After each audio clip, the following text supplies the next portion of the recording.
અહેમદાબાદ મિત્ર ન્યૂઝની ટોપ 10 ખબરોમાં આપનું હાર્દિક સ્વાગત છે. પાકિસ્તાનનો ત્રીજો નિષ્ફળ હુમલો. ભારતના ઓપરેશન સિંદૂર હવાઈ હુમલા પછી પાકિસ્તાને ત્રીજી વખત પંજાબ પર હુમલો કર્યો. સવારે 5 વાગે અમૃતસરમાં ડ્રોન હુમલો થયો, જો કે ભારતીય સેનાની સંરક્ષણ પ્રણાલી S-400એ ખાસા વિસ્તારમાં 2 ડ્રોનને ધોળી પાડ્યા.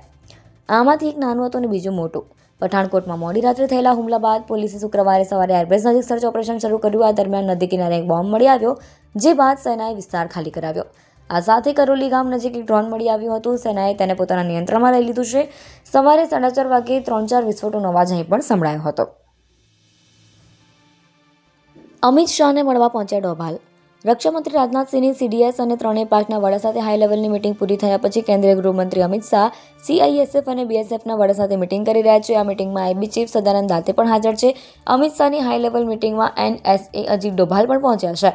બપોર પછી રક્ષામંત્રી રાજનાથસિંહ DRDO ચીફ સાથે મીટિંગ કરશે. ભારત પાકિસ્તાન સંઘર્ષના કારણે IPL મુલતવી.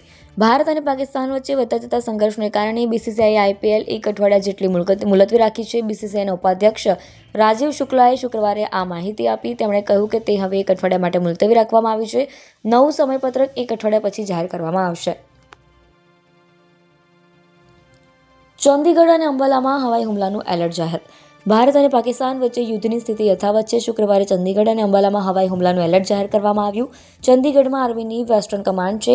NIA ઓફિસ પણ ત્યાં જ છે. અંબાલામાં એક એરફોર્સ સ્ટેશન છે. રાજસ્થાનના જેસલમેરમાં પાકિસ્તાન સરહદથી 20 કિલોમીટરની અંદર આવેલા ગામડા ખાલી કરાવવામાં આવી રહ્યા છે. જેસલમેરમાં એક લક્ઝરી સ્ટેશન છે, લશ્કરી સ્ટેશન છે અને પાકિસ્તાન બોર્ડરનો 500 કિમીનો ભાગ એની બાજુમાં છે. અરવલ્લીથી લઈ અમદાવાદમાં ભારે પવન સાથે વરસાદની આગાહી. હવામાન વિભાગ દ્વારા ભારે પવન ફૂંકાવાની સાથે વરસાદની આગાહી કરવામાં આવી છે, જેમાં 41 થી 61 પ્રતિ કિમી કલાકની ઝડપે પવન ફૂંકાવાની શક્યતા છે. આ પવનની સાથે સાથે મધ્યમ વરસાદની પણ સંભાવના વ્યક્ત કરવામાં આવી છે. ગુજરાતીઓનો અમરનાથ યાત્રાનો મોહ ઘટ્યો. પહેલગામ હુમલા બાદ જમ્મુ કાશ્મીર જતા પ્રવાસીઓએ પોતાના બુકિંગ રદ કરાવી દીધા છે અને દેશના અન્ય હિલ સ્ટેશનમાં ફરવા જવાનું પસંદ કરી રહ્યા છે.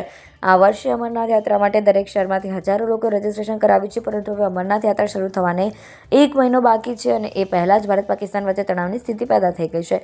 એવામાં યાત્રાને લઈ શ્રદ્ધાળુઓમાં અસમંજસ પરિસ્થિતિ પેદા થઈ છે, જેની સીધી અસર ટ્રાવેલ બુકિંગ પર પડી છે.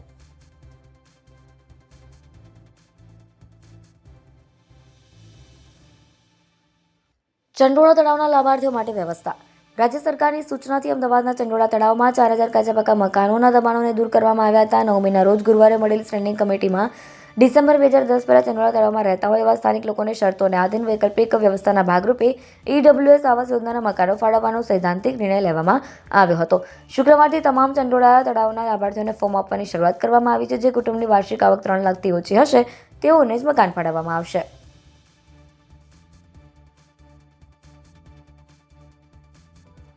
હજ યાત્રાએ જતા યાત્રિકો માટે એરપોર્ટની અપીલ. ભારત અને પાકિસ્તાન વચ્ચે ચાલી રહેલા તણાવપૂર્ણ માહોલને ધ્યાનમાં રાખીને હજ યાત્રાએ જતા હજ યાત્રિકો માટે એરપોર્ટ ઓથોરિટી દ્વારા ખાસ અપીલ કરવામાં આવી છે. ગુજરાત રાજ્ય હજ કમિટી દ્વારા હજ યાત્રિકોને વિદાય આપવા માટે આવનારા શુભેચ્છકોને વિનંતી કરવામાં આવી છે કે તેઓ એરપોર્ટ પર ઓછી સંખ્યામાં આવે. હાલની સંવેદનશીલ પરિસ્થિતિ અને એરપોર્ટ પરની સુરક્ષા વ્યવસ્થાને ધ્યાનમાં રાખીને અનુરોધ કરવામાં આવ્યો છે. ખાસ કરીને અમદાવાદ એરપોર્ટને એલર્ટ આપવામાં આવ્યું હોવાનો આ નિર્ણય એરપોર્ટ ઓથોરિટી દ્વારા લેવામાં આવ્યો છે.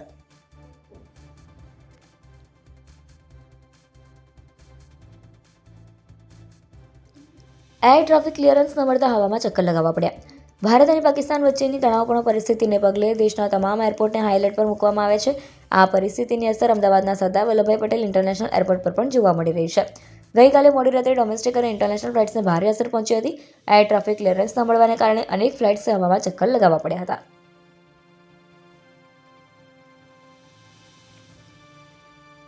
અમદાવાદથી 75 નવી એમ્બ્યુલન્સ કચ્છ, જામનગર અને દ્વારકા રવાના.